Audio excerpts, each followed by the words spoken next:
There is a moment, quiet and unnoticed, when a person checks their phone for the 5th time in 10 minutes, waiting for a reply that will tell them they are worthy. There is a moment when someone rehearses a sentence 3 times before saying it out loud, not because the words matter, but because they are terrified of how it will be received. There is a moment when a person changes their opinion mid-conversation, not because they learned something new, but because they saw a flicker of disapproval on another person's face. These moments feel small. They feel like nothing, but they are not nothing. They are the quiet erosion of a human life, one approval-seeking glance at a time. Somewhere along the way, most people learn a dangerous lesson. They learn that their worth is not something they carry inside them, but something other people hand out, like a prize awarded to those who perform well enough, look good enough, agree enough, achieve enough. And once a person believes this, even quietly, even without realizing it, they stop living their own life. They start living an audition. Every day becomes a performance for judges who never asked to be judges, and worse, judges who often are not even paying attention. This is the trap of validation seeking, and it is one of the most widespread, most disguised forms of self-abandonment in the modern world. It does not look like weakness from the outside. Often it looks like ambition, likability, even success. But underneath it is a person who has outsourced the single most important relationship of their life, the relationship with themselves, to the shifting opinions of others. Today we are going to dismantle this pattern completely, not with empty slogans, but with real understanding, real psychology, and a real path forward. Because the moment you stop seeking permission to feel worthy and start giving that permission to yourself, everything changes. Your posture changes, your voice changes, your decisions change. Your entire life begins to move in a direction that is finally, truly yours. Let's start with an uncomfortable truth. Seeking validation is not really about the other person at all. It feels like it is about them, their opinion, their approval, their smile, or their silence. But it is actually about an internal deficit, a hollow space inside a person that was never filled with a stable sense of self-worth. When that space is empty, the mind does something clever and cruel at the same time. It goes looking for external substitutes. Praise becomes a substitute for self-respect. Attention becomes a substitute for self-acceptance. Agreement from others becomes a substitute for confidence in one's own judgment. The problem is that substitutes never truly satisfy. A person can receive 100 compliments and still feel empty, because compliments are like feeding a hunger with sugar. There is a rush, a brief sweetness, and then the crash, and then the search begins again, more desperate than before. This is why some people can achieve enormous external success, wealth, followers, applause, and still feel like frauds, still feel anxious, still feel the need to prove themselves over and over. External validation was never designed to fill an internal void. It cannot. It was never built for that purpose. Understanding where this pattern comes from is not about blame. It is about clarity, because clarity is the beginning of change. Most people who struggle with chronic validation seeking learned, early in life, that love and acceptance were conditional. Perhaps a parent's warmth appeared only after good grades or good behavior. Perhaps a caregiver was distracted, inconsistent, or critical, and the child learned that being agreeable, being impressive, being useful was the price of connection. Children are extraordinary pattern detectors. If affection is inconsistent, a child will not conclude that the adult is flawed. A child will conclude that they themselves must work harder to earn love. This belief, formed in innocence, often follows a person quietly into adulthood, disguised as ambition, disguised as people-pleasing, disguised as perfectionism. Psychologists have long studied this dynamic. The concept of contingent self-worth describes exactly this pattern, a sense of value that depends entirely on external outcomes such as approval, achievement, appearance, or comparison to others. When self-worth is contingent, a person's inner stability rises and falls with every external event. A single criticism can ruin a week. A single compliment can create temporary euphoria. This is not weakness of character. It is a predictable psychological consequence of never having built an internal foundation strong enough to stand on its own. Contrast this with what researchers call secure or unconditional self-regard, a sense of worth that does not depend on the next win, the next like, the next nod of approval. People with this kind of internal security are not immune to setbacks or criticism. They still feel disappointment, still feel hurt sometimes. But the pain does not shatter their identity, because their identity was never built on other people's opinions in the first place. This is the destination we are moving toward. Not emotional numbness, not arrogance, not indifference to others, but a rooted, stable sense of self that no external storm can uproot. Now here is something crucial to understand, something that changes the entire conversation. Respecting yourself is not the same as being liked by everyone. In fact, the two often move in opposite directions. A person addicted to being liked will slowly, silently betray themselves in 1,000 small ways. They will say yes when they mean no. They will laugh at jokes that hurt them. They will shrink their opinions to avoid conflict. They will apologize for taking up space. Each of these moments feels harmless individually, but stacked together over months and years, they form a person who has vanished from their own life, replaced by a carefully managed public image designed purely to avoid disapproval. Self-respect requires something far more difficult and far more valuable than being liked. It requires being willing to be misunderstood. It requires being willing to disappoint people sometimes, not out of cruelty, but out of honesty. It requires choosing your own values over the comfort of universal approval. This is deeply uncomfortable for anyone who has spent years building their identity around being agreeable, but discomfort here is not a warning sign to retreat. It is a sign of growth, the same way a muscle burns when it is finally being challenged after years of inactivity. Let's talk about what validation seeking actually costs a person, because most people underestimate the price until they add it up honestly. It costs authenticity, because a person constantly adjusting themselves to please others eventually forgets who they were before the adjustments began. It costs energy, because monitoring other people's reactions in real time, constantly scanning faces and tones for signs of approval or disapproval, is mentally exhausting. A background process running endlessly, draining focus from everything else. It costs decision-making power, because a person who needs approval will consult everyone before trusting their own judgment, turning simple choices into anxious group projects.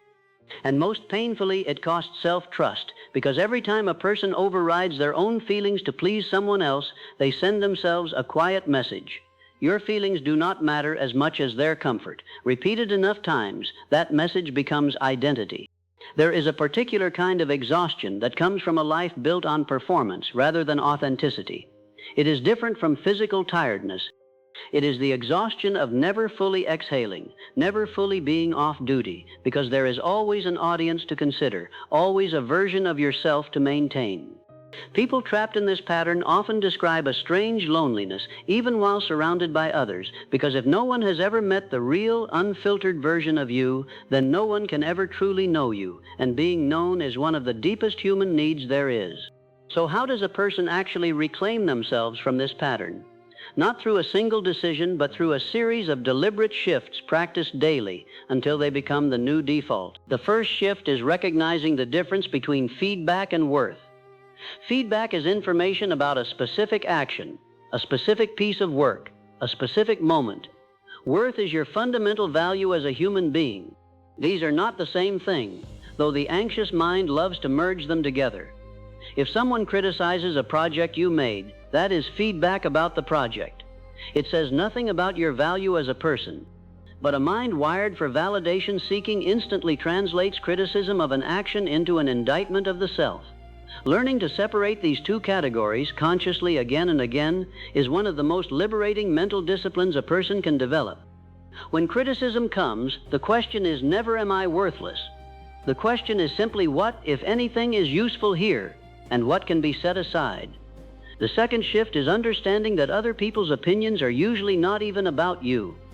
This sounds strange at first, but it is profoundly true.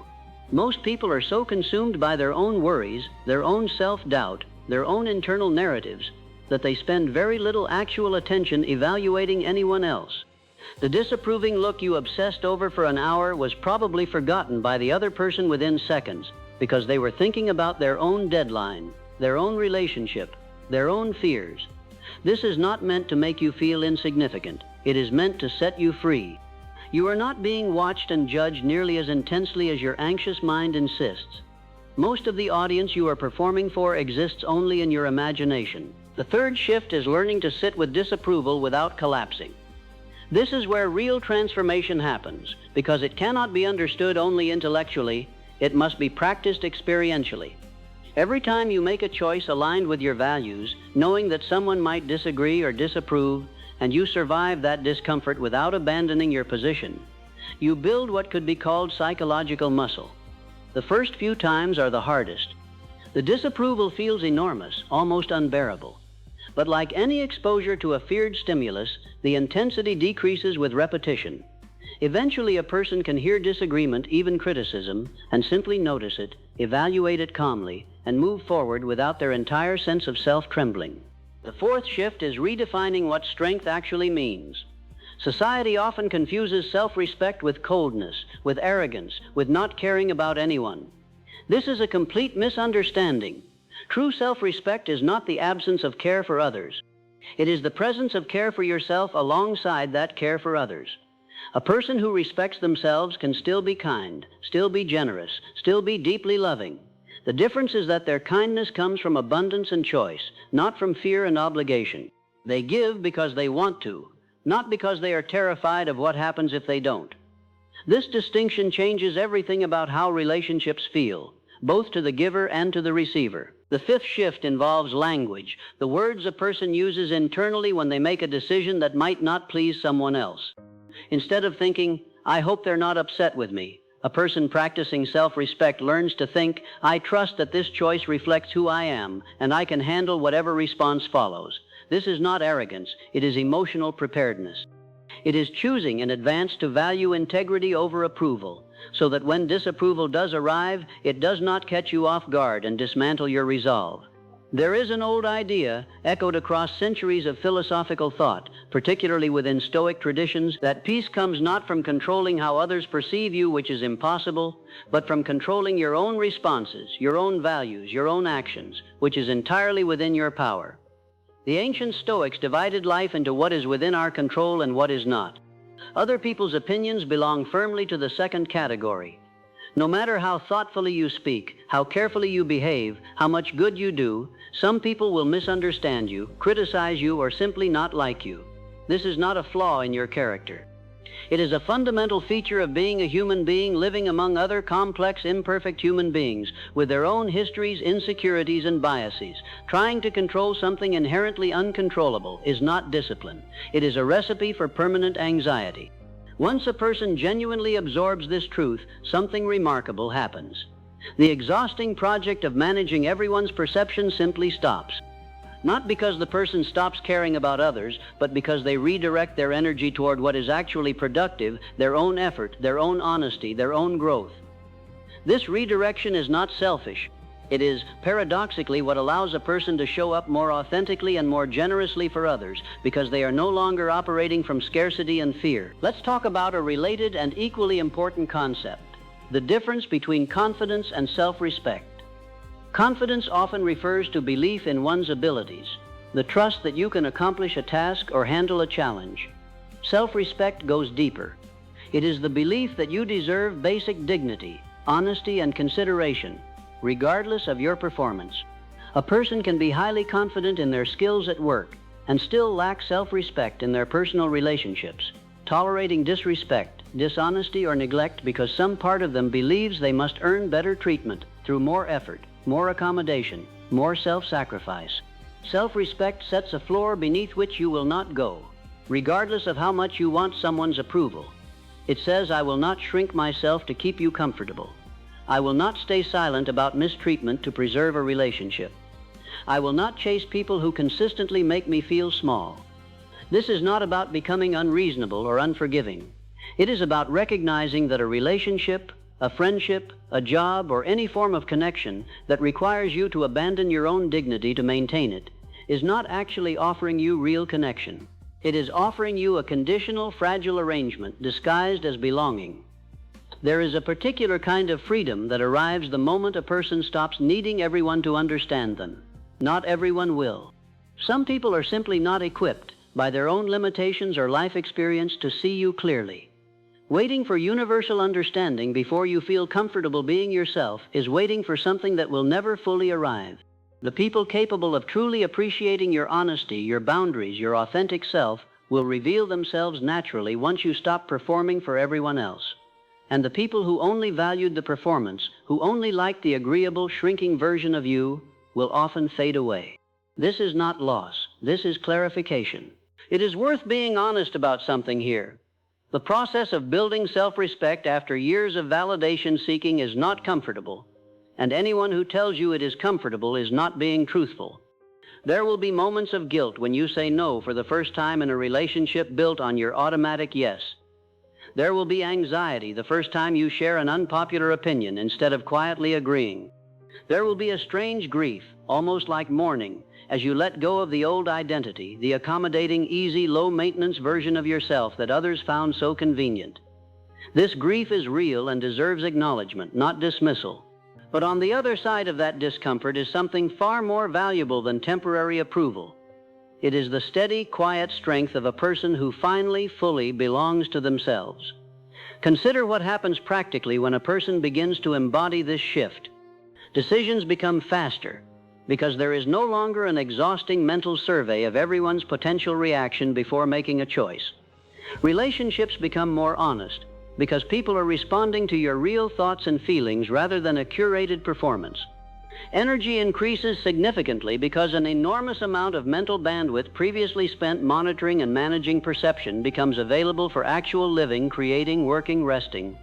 Anxiety decreases not because life becomes easier, but because self-worth is no longer hostage to unpredictable external circumstances. There is also a practical discipline worth mentioning here, something that can be practiced daily. It is the discipline of self-validation before seeking any external opinion. Before showing someone your work, ask yourself honestly, do I believe this reflects effort and quality? Before apologizing reflexively for a decision, ask yourself, was this decision aligned with my values and my needs? Before changing your opinion in a conversation, ask yourself, did I actually change my mind because of new information or because I felt the pull of disapproval? These small internal checkpoints, practiced consistently, slowly rebuild the habit of consulting yourself first, rather than outsourcing your sense of rightness to whoever happens to be in the room. Another important distinction deserves attention here, the difference between healthy feedback seeking and validation seeking. Successful people do seek feedback. Great artists show their work to trusted mentors. Great leaders ask for honest input from advisors. This is not the same as validation seeking. The difference lies in the emotional dependency attached to the response. Feedback seeking asks, how can I improve this? Validation seeking asks, am I good enough? The first is a tool for growth. The second is a trap for the ego. A person can absolutely seek input, guidance, and honest critique from others while still maintaining an internal sense of worth that does not collapse if the feedback is harsh or if someone disagrees. It also helps to understand the biological layer beneath this pattern. Human beings evolved as social creatures, and for most of history, social rejection carried genuinely life-threatening consequences. Exclusion from the tribe meant losing access to protection, food, and survival resources. This is why social rejection, even something as small as an unanswered message or a lukewarm response, can trigger real physiological stress responses, elevated cortisol, a racing heart, a tightening chest. Understanding this does not mean the fear of rejection is irrational. It means it is an ancient survival mechanism that is often miscalibrated for modern life, where a stranger's disapproval on the internet does not actually threaten your physical survival, even though your nervous system may react as though it does. Recognizing this gap between ancient wiring and modern reality allows a person to respond to that internal alarm with compassion rather than obedience. The alarm can ring, and you can still choose deliberately not to let it dictate your actions. There is also something worth saying about comparison, because comparison is validation seeking's close relative. When a person measures their worth against others, achievements, appearance, relationships, success, they are essentially asking the world, am I acceptable compared to this other person? But comparison is a fundamentally flawed measuring tool because it ignores context, circumstances, timelines, and the invisible struggles behind every visible success.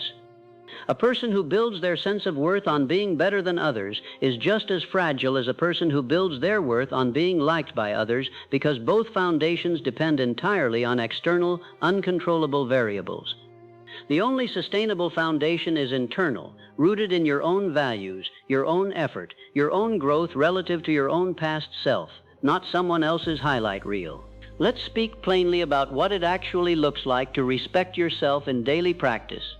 It looks like setting a boundary even when it disappoints someone you care about. It looks like pursuing a goal that others do not understand or support, because you understand its meaning even if they don't. It looks like accepting a compliment without immediately deflecting it, without minimizing it, simply saying thank you and letting it land. It looks like ending a conversation, a relationship, or a commitment that consistently requires you to abandon your own needs. It looks like speaking your true opinion in a room where silence would be easier, not recklessly, not aggressively, but honestly, because your voice deserves to exist in that room as much as anyone else's. It also looks like forgiving yourself for the years spent seeking approval, rather than treating that history with shame. Every person who has struggled with validation seeking was, at some point, a version of themselves doing the best they could with the emotional tools available at the time. Self-respect is not built on self-criticism for past patterns. It is built on compassionate awareness combined with a firm commitment to change moving forward. Beating yourself up for having sought approval in the past is simply another form of seeking approval, this time from your own harsh inner critic instead of an external audience. As this internal shift deepens, something profound begins to happen in how a person relates to achievement itself. Goals stop being pursued as proof of worth and start being pursued as genuine expressions of purpose. A person still works hard, still strives, still improves, but the motivation transforms. Instead of running from the fear of being seen as inadequate, they are running towards something meaningful because it aligns with who they actually are. This shift alone changes the entire emotional experience of ambition, replacing anxious striving with grounded, sustainable effort.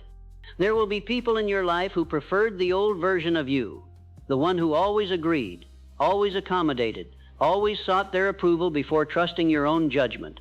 Some of these people will adjust and grow alongside your new boundaries. Others will resist, sometimes subtly, sometimes openly, because your growth disrupts a dynamic that once benefited them. This is not a reason to stop growing. It is simply information about which relationships were built on your authentic presence and which were built on your compliance. Ultimately, the relationship you have with yourself sets the template for every other relationship in your life. If you do not respect your own time, others will not respect it either. If you do not honor your own opinions, others will feel free to dismiss them. If you do not treat your own needs as valid, the people around you will follow that same lead, often without even realizing it, because human beings tend to treat you the way you demonstrate you expect to be treated. This is not about controlling other people's behavior. It is about recognizing that your own self-treatment sends a constant, wordless signal about what is acceptable in how others engage with you. So here is the truth this entire message has been building toward. You do not need anyone's permission to feel worthy. Not your parents, not your friends, not strangers online, not a partner, not a boss, not anyone. Worth is not a prize awarded for good behavior. It is not a title earned through achievement. It is not a rating given by an audience. It is the baseline, unconditional reality of being a human being with your own thoughts, your own feelings, your own inherent dignity, present from the very beginning, needing no external certificate of approval to make it real. The moment you stop outsourcing your worth to the opinions of others is the moment your real life begins. Not a performed life, not a curated life, not a life constantly adjusted to avoid disapproval, but a real, honest, deeply your own life. It will not be a life free of criticism, because criticism is simply part of existing visibly in the world. But it will be a life where criticism no longer holds the power to define you, because that power now belongs where it always should have belonged, inside you. Stop waiting for someone else to tell you that you matter. Stop performing for approval that was never guaranteed to come and was never truly capable of filling the space it promised to fill. Start today, in this very moment, treating yourself with the same seriousness, the same respect, the same unwavering loyalty you have spent so long trying to earn from everyone else. Speak to yourself as someone worth defending. Make decisions as someone worth honoring. Set boundaries as someone worth protecting, because you are. You always were. And the sooner you believe that, fully, quietly, without needing anyone else's agreement, the sooner you become truly, finally free. If this message reached something inside you, if it named a pattern you have lived but never fully understood until now, do not let it end here. Subscribe so more of these truths find you when you need them most. Like this video if you are ready to stop performing and start living honestly. And leave a comment right now with one boundary you are finally ready to set for yourself. Because saying it is the first step toward becoming it. Your respect for yourself starts today.